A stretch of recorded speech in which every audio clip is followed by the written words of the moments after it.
Друзья, написано: «И Он, то есть Христос, исцелил многих больных.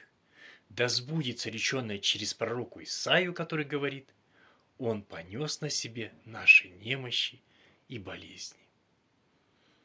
Господь умер и взял грех, а значит и проклятие греха, то есть болезни, взял на себя. Бывает так, что Господь допускает какие-то болезни. Бывает, что исцеляет, но бывает, что и допускает. Но все равно Он взял и понес проклятие греха, немощи и болезни. И полная победа над смертью и болезнями будет, когда мы умрем и воскреснем.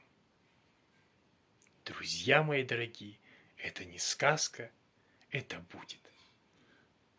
Счастья вам! Пусть Господь исцелит, если вы больны. Господь исцели, помоги, если на то есть воля Твоя. Аминь. До встречи.